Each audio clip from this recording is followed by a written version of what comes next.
A physics professor from Berkeley, named Richard Mueller, wrote an op-ed piece in the New York Times that began, "Call me a converted skeptic." Before his conversion, Mueller had spent a number of years debunking scientific articles that linked hurricanes, tornadoes, and polar ice cap shrinkage to global warming. He identified a number of discrepancies in the data and methods of many studies, and finding these inconsistencies across so many articles made him doubt that climate change existed at all. Then Mueller, in collaboration with his daughter Elizabeth, also a scientist, launched a project they called Berkeley Earth. It was set up to study the temperature of the Earth's surface over the past 250 years. As a result of their findings, Mueller reversed his stance. Not only did he testify in front of Congress that global warming is real, he went a step further in his New York Times essay to state that humans are almost entirely the cause. There are times when essay writers contradict themselves. Sometimes, as with Professor Mueller, writers do an about-face, changing their minds about what they once thought was true. Other times, writers just haven't thought carefully enough about their ideas, and so they become inconsistent in their claims or comments. And then, once in a while, a writer will deliberately reverse his course. On more than one occasion, for example, Socrates argued against himself, switching sides to test all parts of an argument. He called this imaginary contrarian the man who is always refuting me. Debate teams, political strategists, and defense lawyers have long borrowed this Socratic technique to poke holes in their own line of reasoning in order to learn how their opponents might try to undermine them. An essayist can also benefit greatly from taking on the stance of the refuting man or woman.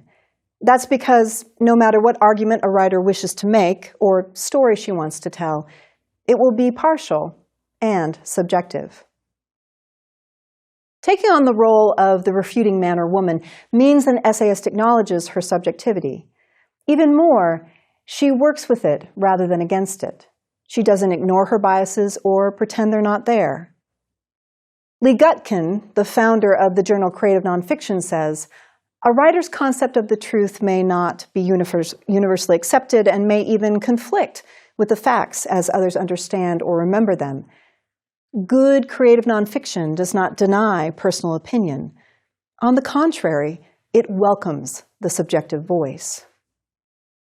So, if an essayist's goal is to move beyond gathering facts, to grapple with larger human truths, then it can be eye-opening, and at times, I would say crucial, to take the opposing view.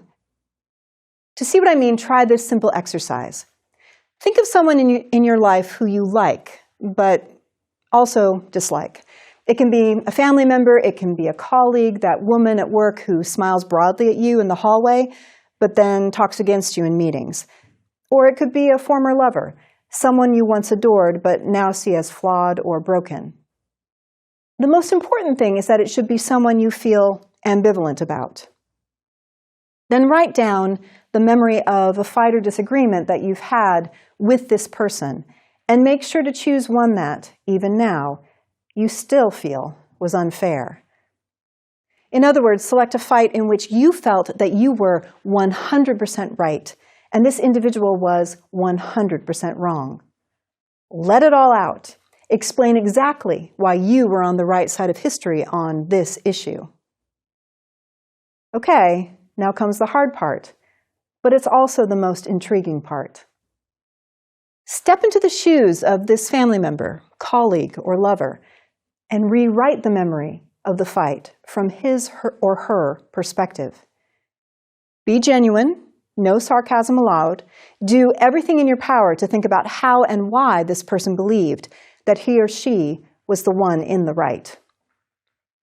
Then take this exercise and use it as the basis of drafting a personal essay on, say, the nature of father-son relationships or of fraught workplace dynamics.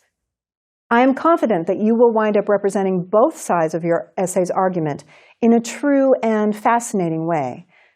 Your refuting man or woman will speak with the voice of this problematic individual, and as a result, your essay will be richly complex. Even more importantly, your narrative voice will be empathetic as well as interesting. Why? Because your piece will carry more than one perspective. Because your piece will play more than one note. To keep a number of possibilities in play is to think creatively, to be a Shakespeare, an Albert Einstein, a Toni Morrison, or a Steve Jobs. In the foreword to one of the annual editions of the Best American Essays, Robert Atwin argues that successful essay writers like to examine, or to use a favorite term, consider, topics from various perspectives. Atwin then goes on to explain what he means by the word consider. To consider, he writes, is not necessarily to conclude. The essayist delights in a suspension of judgment and even an inconsistency that usually annoys the "so what's your point" reader. The essayist, Atwin adds, believes that thinking and voting are two different actions. So even if you ultimately come down on one side or the other of an issue and cast your vote, it's still compelling and potentially surprising to consider multiple perspectives along the way. Doing so helps you develop an elasticity of mind, an ability to appreciate both nuance and complexity. And that ability helps deepen your essay's range of ideas. Elastic thinking also ensures that you won't become a ranting partisan, a Joseph McCarthy or Hunter S. Thompson, the kind of narrator that many readers will just dismiss. If a writer is empathetic to both sides of an issue and considers several versions of the same story, he can build his ethos or narrative credibility and bring more readers firmly into his camp. In 1957, Mary McCarthy published an astonishing memoir called Memories of a Catholic Girlhood. In it, she became her own refuting woman, dealing directly with competing versions of the same events. Now, I say that McCarthy's book is astonishing for two reasons. For one, she didn't wince when she related the abuse that she and her siblings had endured at the hands of her supposedly virtuous relatives. After the devastating 1918 flu epidemic killed her parents and left Mary and her brothers orphaned, they were dumped into the hands of her great-aunt and uncle, a couple who beat them, deprived them, and deliberately tried to turn them against each other. McCarthy is honest and raw about these memories. She does her best to try and tell it exactly like it was, in a calm tone and with descriptive detail, an approach that was quite revolutionary for the late 1950s when her memoir appeared. Another astonishing aspect of this book is that within each chapter, McCarthy first tells her story straight before telling it slant. What I mean is that after she reveals this or that aspect of her terrible childhood, she turns around and criticizes her own recollections, offering them up to a scrutiny as sharp as steel. One of her contemporary reviewers, Charles Poore, put it this way in the New York Times: Mary McCarthy plays a splendid trick on her future biographers by anticipating their researches and confounding their zeal. This or that episode could not possibly have happened as she said it did, since the iron facts were not that way at all. Poore himself points out that while other writers before McCarthy would sometimes add revisionist comments to their past work, her reversals were particularly powerful because of her remarkable candor. At one point in her book, McCarthy acknowledges, "There are several dubious points in this memoir." McCarthy's work is watershed for modern-day essay writers. Why? Because rather than allowing herself to contrive a truth for the sake of a good story, she confesses that she must have made up or misremembered numerous details and events. In listing her factual mistakes and admitting her moments of pure fancy, McCarthy reveals her own fallibility, making her writing as vulnerable as a body under a scalpel. Intriguingly, this methodology doesn't qualify or undermine her credibility, as you might expect.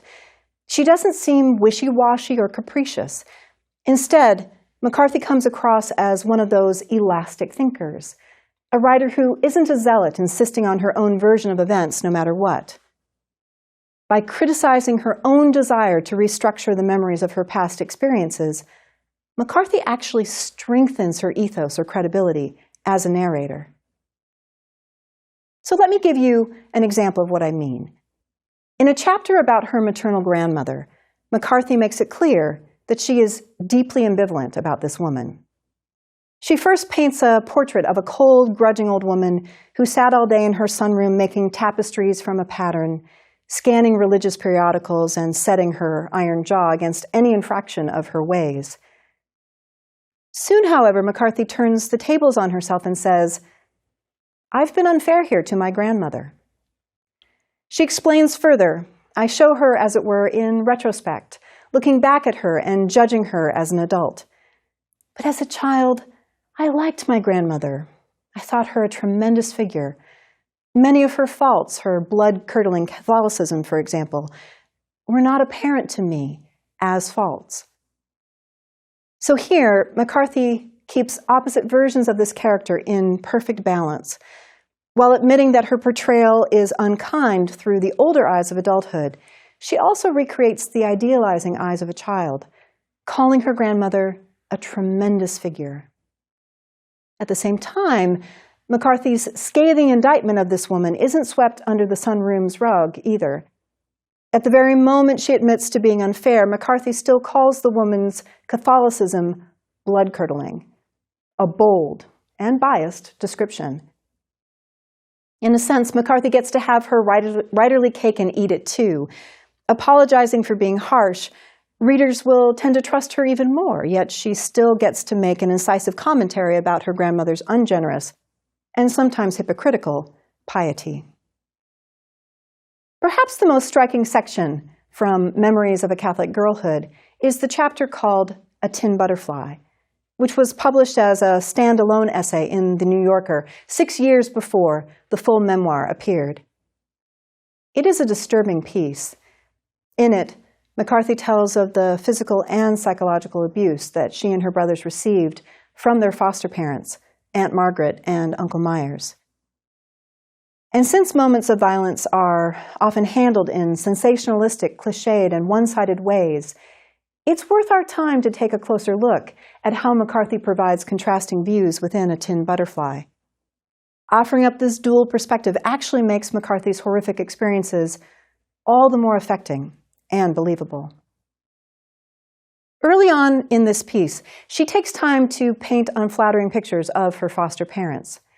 She first describes her Uncle Myers, an unemployed middle-aged man with a dimpled double chin and small, glinting, gross blue eyes, who spends his day sitting in a brown armchair wearing a blue work shirt stained with sweat and open at the neck to show an undershirt. McCarthy then continues.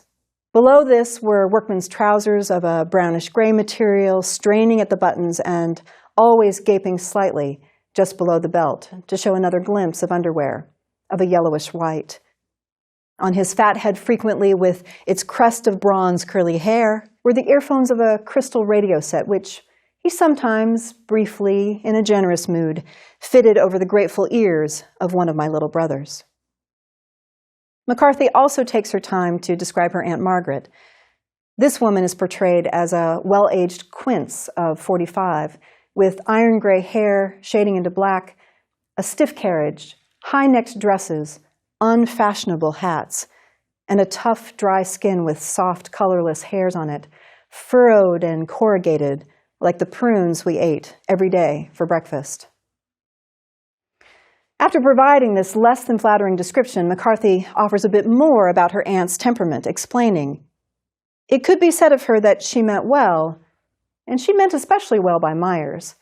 She called him Honey Bunch, pursued him with attentions, special foods, kisses, to which he responded with tolerance, as though his swollen passivity had the character of a male thrust or assertion.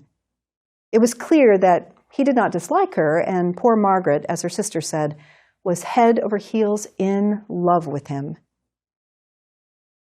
And so, by beginning with the unattractive physicality of her step-parents, McCarthy is able to link her uncle's rough, brutish looks and her aunt's prim lack of fashion to their respective methods of abuse, which she reveals later on. Yellowish white underwear, a sweat-stained shirt, and corrugated prune-like skin just aren't appealing images. And this repulsiveness plays upon assumptions we have in our culture about vicious men and meek women, which makes it really hard to like these people.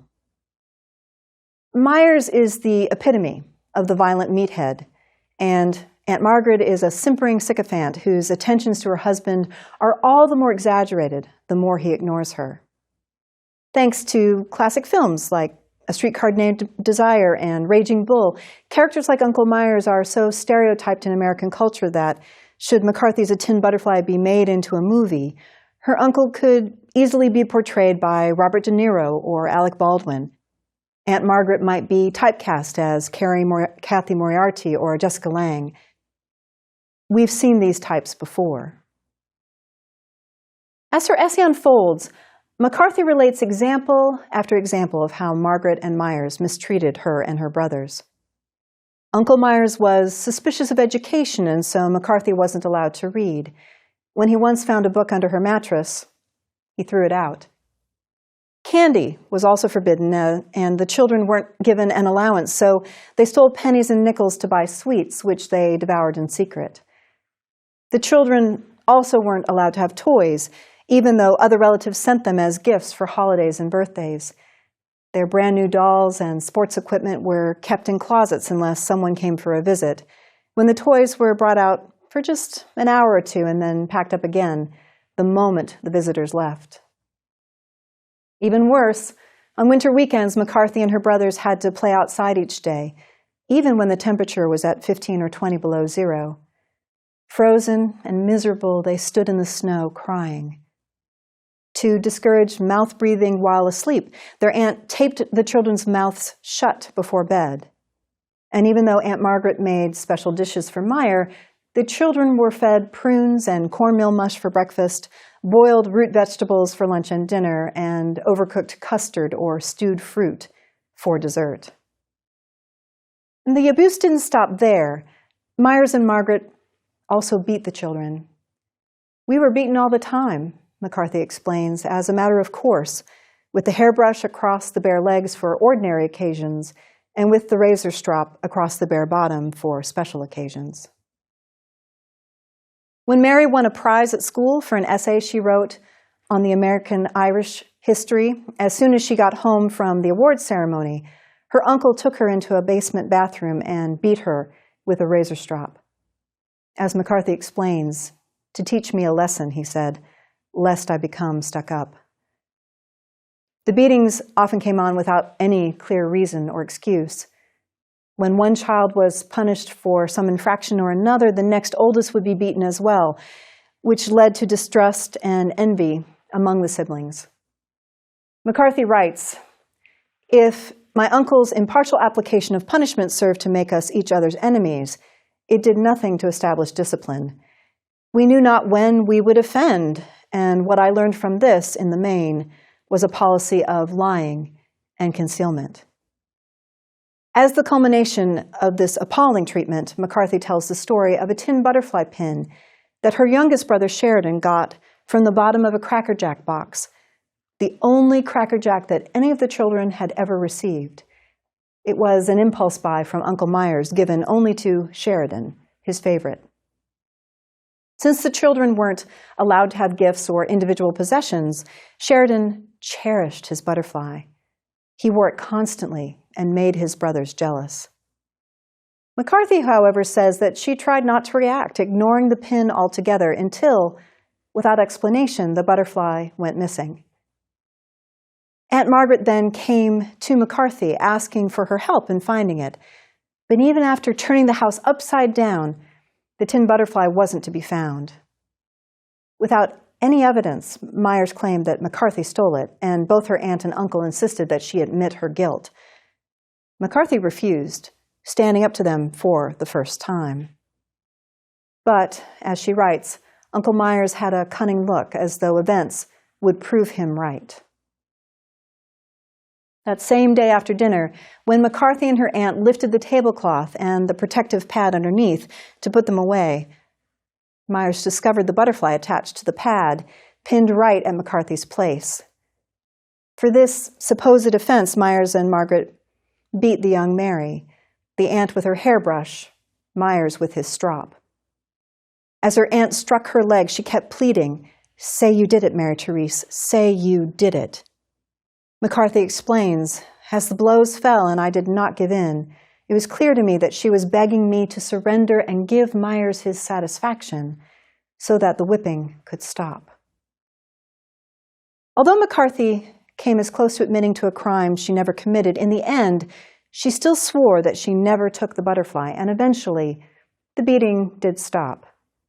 "I finally limped up to bed," she writes, "with a crazy sense of inner victory like a saint's, for I had not recanted, despite all they had done or could do to me." At first blush, McCarthy's essay seems to be about goodness prevailing over evil. But it turns out that that's not her central purpose. For she then relates a moment many years later after she and her brothers had been rescued by their Protestant grandfather and McCarthy had gone away to college. Once, when visiting her brothers in between semesters, the four siblings spent an evening sitting out on a screened porch, sharing stories of Uncle Myers. "It was then," writes McCarthy, "that my brother Preston told me that on the famous night of the butterfly, he had seen Uncle Myers steal into the dining room from the den, lift the tablecloth with the tin butterfly in his hand." McCarthy uses this stunning revelation to conclude the first part of her essay, a moment that reveals the full extent of Myers' cruelty. Of course, there's a satisfaction that comes with such a conclusion, one that's mirrored in myths, fairy tales, and classic fiction. When, for instance, Hercules kills the Minotaur, Little Red Riding Hood outwits the big bad wolf, Lizzie Bennet marries Mr. Darcy, or Frodo destroys Sauron once and for all. When a bad guy is punished, a mystery is solved, and good people go on to live happily ever after, such stories reverberate with the pleasure of an earned resolution. It speaks to our human need to make order out of chaos. In the words of Robert Browning, these are moments of closure that show that God's in his heaven and all's right with the world. So if a tin butterfly had stopped there, McCarthy's ending would have followed that of many a myth, fairy tale, Victorian novel, or Hollywood blockbuster. And yet, real life rarely allows for such gratifying outcomes, the ones in which bad people are exposed or star-crossed lovers are finally brought together. More often than not, life is middling and messy, and the second part of McCarthy's essay explores such ambiguity. Immediately after concluding that Myers was truly sadistic, setting McCarthy up by accusing her of taking the butterfly that he himself stole and then hid, she writes a second half to her essay, in which she turns to outside sources to try and verify her own memories. And when she consults her siblings and other family members, it turns out that her memories are undermined rather than strengthened. She admits to her readers, "About the tin butterfly episode, I must make a serious correction, or at least express a doubt. An awful suspicion occurred to me as I was reading this essay. I suddenly remembered that in college I had started writing a play about this subject. Could the idea that Uncle Myers put the butterfly at my place have been suggested to me by my teacher? I can almost hear her voice saying to me excitedly, 'Your uncle must have done it.'" After this realization, McCarthy checks with her brother Kevin, the next oldest sibling, about whether their little brother had said that Myers had hidden the butterfly under the tablecloth. Kevin didn't remember. So next, McCarthy calls up Preston himself, but Preston also says that he doesn't recall either saying it or seeing it. And so while she remains certain that she and her siblings talked over the butterfly affair on the screened-in porch that one evening, McCarthy confesses, "I do not know really whether I took the course in playwriting before or after that night, and the most likely thing I fear is that I fused two memories. Mea culpa." This phrase, mea culpa, might potentially frustrate McCarthy's readers, thwarting any hope of a tidy ending. And two, her readers are possibly implicated in McCarthy's own doubts. For just as they experienced moral outrage at Meyer's duplicity, now these same readers feel unnerved and unsettled, unsure whether their first conclusion was the right one. Yet because McCarthy provides her contrasting views through interviews with family members, she also builds credibility or ethos as a writer. For she is willing to suspend her own desires in favor of seeking the truth.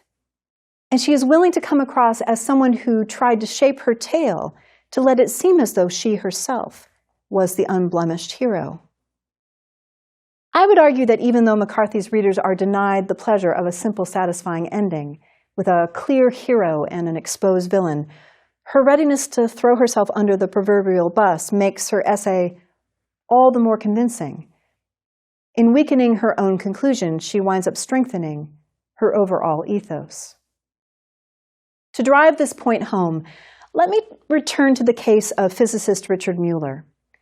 Even when he made his total turnabout on climate change, he remained skeptical about many popular theories linking global warming to certain catastrophic events. For instance, he insists that Hurricane Katrina cannot be attributed to global warming. The number of hurricanes hitting the United States has been going down, not up. Likewise for intense tornadoes. Polar bears aren't dying from receding ice, and the Himalayan glaciers aren't going to melt by 2035. So in essence, Mueller never stopped playing the role of his own refuting man. By retaining his Socratic skepticism, like McCarthy, Mueller winds up boosting his ethos. His refuting man makes him even more successful in convincing readers to accept his main point, that global warming is real. The same could be said of McCarthy. By having her refuting woman write an addendum to A Tin Butterfly, she recreates a productive tension between fact and truth, and she produces a kind of double vision. This double vision enables her and her readers to adopt a dual consciousness, to see Myers as a villain and McCarthy as a hero, but also to see both of them as a mess of contradictory desires and actions in which neither one is fully good or bad. This double vision also allows McCarthy to take contrasting views into account, which is a powerful way for any essayist to reinforce her ethos, enrich her voice, and persuade her readers. Okay, now that you understand McCarthy's method of creating double vision within A Tin Butterfly, I want you to take on the role of the refuting man or woman and speak back to one of your own essays. The directions for this exercise are straightforward. Once you have the first draft of an essay, imagine that you disagree with your own recollections and conclusions. Ask yourself, did this or that really happen in the way I said it did? Or am I fudging a bit? Or am I even fudging a lot? Scrutinize your statements and assertions. Do you know for sure that the information you're providing is accurate? Or are you merely assuming that it is? Be skeptical about any conclusions that you've drawn. Are your resolutions convenient for you as the narrator of your piece? Do they cast you in a flattering light and leave others to expose their wrinkles and warts? Then, to further strengthen your refuting man or woman, you might interview others who experienced the same events that you did. Whether those events are personal, such as the day your nephew flipped over the front of his bike and broke out his front teeth, or national, such as what people saw and heard and did on 9/11 in New York, Washington, D.C., or in Somerset County, Pennsylvania. Then, just as McCarthy did, write a second part to your own essay in which you question everything that you've declared or solved in the first part. That said, your aim shouldn't be to overturn anything to flip your reader's mind the other way. Instead, in the words of Robert Otwin, your job is to consider, not to conclude. Try to keep both sides of your story or both halves of your argument in tension with the other. And remember that, in the end, the point of taking on the role of the Socratic refuting man or woman is to show that no matter what story we tell or what case we make, we writers are all human, painfully, truly human. And it's our humanness, our limitations and our ignorance, as much as our knowledge and insight, that can make us into astonishing essayists.